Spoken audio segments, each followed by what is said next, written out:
इसमें किसी भी तरह का कोई शुल्क नहीं दिया जा रहा है और आप लोगों से भी किसी भी तरह का किसी शुल्क की डिमांड नहीं की जानी है।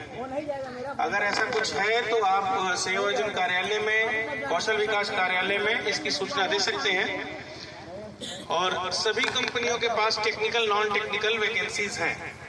कौशल विकास के बारे में आप जान रहे हैं कि हमारे कौशल विकास में कुल 37 सेक्टरों में 1200 जॉब रोलों में प्रशिक्षण चलाया जा रहा है, जिसमें अपने जनपद के प्रत्येक ब्लॉक में प्रशिक्षण केंद्र स्थापित है। तो हमारी पहली प्राथमिकता हमारे प्रशिक्षण केंद्रों पर रोजगार मेला का आयोजन कराना है और इसमें जो हमारे साथ पंजीकृत अभ्यर्थी हैं और जो प्रशिक्षण पूर्ण कर चुके हैं और जो अभ्यर्थी अभी तक हमसे नहीं जुड़े हैं, उन सभी के लिए रोजगार मेला है। ये एक छोटी जानकारी थी रोजगार मेले के लिए। इसके उपरांत मैं चाहूंगा कि हमारे जिला समन्वयक प्रधानाचार्य राजकीय ITI आप लोगों को इसके बारे में थोड़ी जानकारी और देते हुए कार्यक्रम को आगे बढ़ाएं। जिला समन्वयक। धन्यवाद निशान जी। जैसा कि आप सभी को मालूम है कि पंडित दीनदयाल उपाध्याय कौशल्य योजना के अंतर्गत रोजगार मेले का आयोजन किया जा रहा है।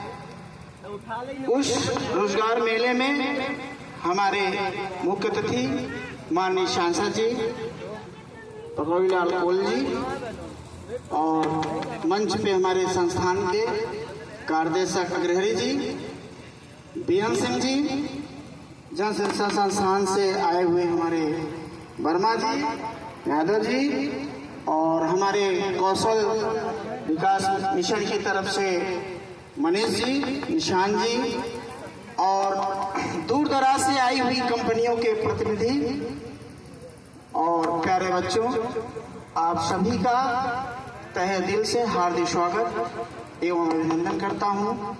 और जैसा कि निशान जी ने बताया है कि हमारे कौशल के जो काफ़ी कोर्सेज चलाए जा रहे हैं और ट्रेनिंग काफ़ी लोग बच्चे हमारे यहाँ संस्थानों में किए गए हैं और कर चुके हैं बच्चे। उसके मद्देनज़र ये रोजगार मेला लगाया जा रहा है और इनका जिनको चयन हुआ है वो बच्चे हम लोग चाहते हैं कि ज़्यादा से ज़्यादा उन कंपनियों में प्रतिभाग करें और जाएं और ज्वाइनिंग करें। हमारी यही शुभकामनाएं हैं और जाएं, अपना काम करें और अपने परिवार और बच्चों की भविष्य को आगे बढ़ाएं। और मैं पुनः मंचासीन माननीय मुख्य अतिथि सांसद जी का पुनः दिल से हार्दिक स्वागत एवं अभिनंदन करता हूं। जय हिंद, जय भारत।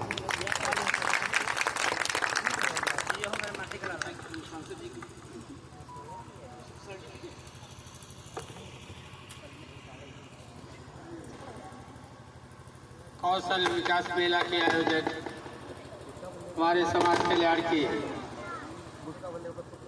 अधिकारीगण, आज इस कार्यक्रम में हमारे यदुयंदु जी, यदुयंदुनाथ जी, प्रधानाचार्य महोदय जी, DK अग्रहरी साहब जी हैं, PM साहब जी हैं, जितेंद्र साहब हैं, हमारे निदेशक जी हैं, हमारे निशांत जी हैं, उषा जी हैं और बाकी सभी हमारे संबंधित विभाग के सभी संबंधित अधिकारी कर्मचारीगण हैं। आज इस मेला में, रोजगार मेला में जो हमारे दूर दूर से और कंपनियां आई हैं अपना रोजगार लेकर के, मैं इस मंच के माध्यम से आप सभी लोगों का स्वागत व अभिनंदन करता हूं। और हमारे इस कार्यक्रम में हमारे प्रतिभागी हमारे बच्चे और बच्चियां हैं। मैं इन सब को अपनी तरफ से शुभकामना करते हैं और इनके उज्जवल भविष्य की कामना करते हैं। साथियों, ये हमारे भारत के प्रधानमंत्री माननीय श्री नरेंद्र मोदी जी का यह सपना है और हमारे उत्तर प्रदेश के यशस्वी मुख्यमंत्री श्री आदित्यनाथ योगी महाराज जी का भी सपना है कि कोई भी जैसे उन्होंने संकल्प लिया है कि हर खेत को पानी की व्यवस्था करेंगे, उसी प्रकार से हर लोगों के हाथ में काम की व्यवस्था करेंगे। उसी के तहत ये योजना चलाई जा रही है, पूरे भारत के कोने कोने में चलाई जा रही है। अभी मैंने 10 ब्लॉकों में योजना लगा था, कार्यक्रम आप भी लोग लगाए थे, फिर दोबारा लग रहा है। अभी 10 कार्यक्रम ब्लॉकों का खत्म हुआ, फिर दोबारा लगा हुआ है। जो हमारे बच्चे और बच्चियां छुट्टी हुई हैं और सभी कंपनियों को आमंत्रित करके बुलाते हैं और ये लोग ले जाते हैं और इन लोगों ने, हम इन लोगों से कहेंगे कि जो कंपनियां आई है हमारे इन बच्चे को और बच्चियों को जो है इनको जो वेतन देते हैं, काम आपको लेना है, वेतन भी देना है और इनकी सुरक्षा भी आपकी जिम्मेदारी कंपनी की होती है। हम चाहेंगे बेखूबी और सुरक्षा को भी निभाने का काम करेंगे।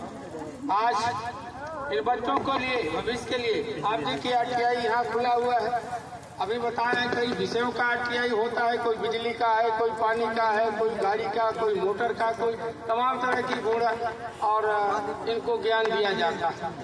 और हमारे बच्चे भी अगर आगे पढ़ना चाहते हैं, हमारी बच्चियां पढ़ना चाहते हैं तो यहाँ पर आपके इंजीनियरिंग कॉलेज आपको बन गया, इसमें एडमिशन हो रहा है। अगर आपको इंजीनियर बनना है, होशियार बनना है, AC बनना है और आगे जानकारी हासिल करना है तो आपके सोनभद्र में मुख्यालय पर आपको इंजीनियरिंग कॉलेज, पॉलिटेक्निक कॉलेज है।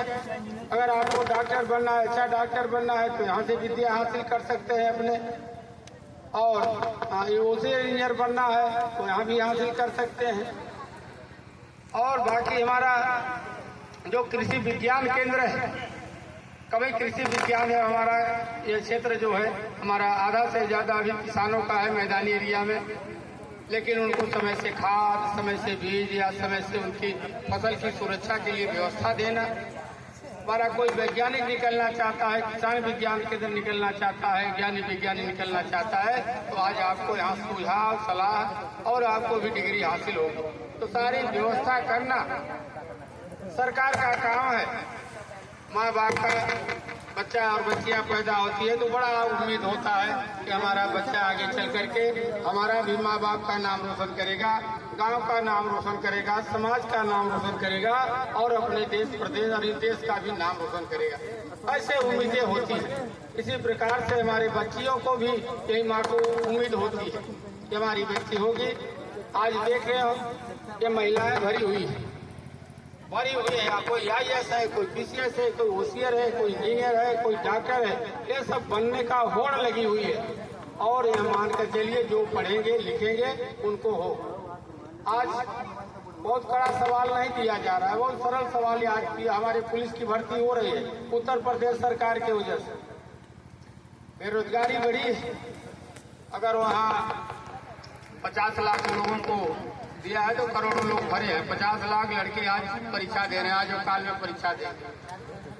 अब यह है कि जो पढ़ेंगे लिखेंगे वो सवाल का उत्तर लगा पाएंगे और जो नहीं पढ़े लिखे होंगे वो कुछ नहीं कर पाएंगे, जो नकल कर।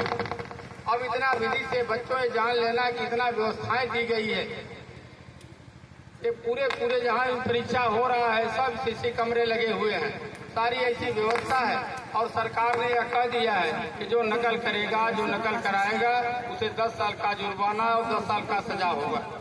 और जो लड़का नकल करते पकड़ा जाएगा वो लड़का इतना बड़ा रिस्ट्रिकेट कर देंगे को कभी इम्तिहान नहीं दे पाएगा। ऐसी व्यवस्था की गई है।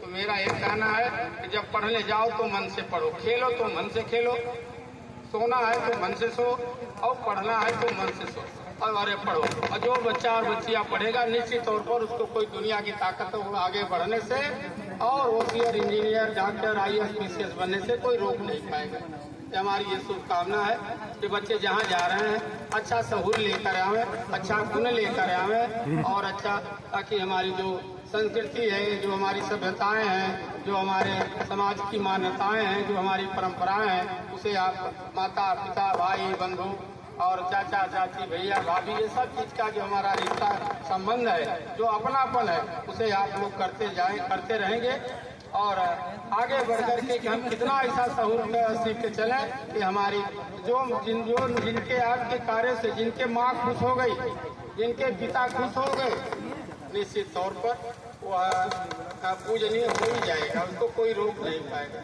आप लोगों ने सुना होगा कि कार्तिकेय थे और गणेश जी थे। तो गणेश जी ने उन्होंने कहा कि पृथ्वी का जो परिक्रमा लगा दो और वही पूजनीय हो जाएगा। और पूजनीय तो कार्तिकेय भगवान लगे घूमने पृथ्वी का लगाने, और गणेश भगवान ने सीधे माँ बाप का परिक्रमा लगा के दिया जला दिया और गणेश भगवान पूजनीय हो गए। पूजनीय हो गए। कहीं भी पूजा पाठ शादी ब्याह कहीं भी कुछ होता है और पहला प्रथम पूजा गणेश जी का होता है। तो इसलिए माँ बाप माता और पिता का हम तो यही बताते हैं कि माता और पिता को भी कि जहाँ पढ़ो और पढ़ो लिखो, वहाँ माता पिता का फोटो रख लो। कहीं कापी किताब में किसी और का फोटो लगाते हो तो माता पिता का फोटो लगा लो और उन्हीं को मान लो। माता का सुमिरन कर लो, पिता का सुमिरन कर ले, गुरुजन का सुमिरन कर लो, इसके बाद परमात्मा का सुमिरन करो। और माता पिता से बढ़कर कोई भगवान है नहीं। अगर माता पिता नहीं होते तो हम होवे नहीं करते, तो फिर हम कहाँ जानते कि भगवान है कि कौन देवी है कि।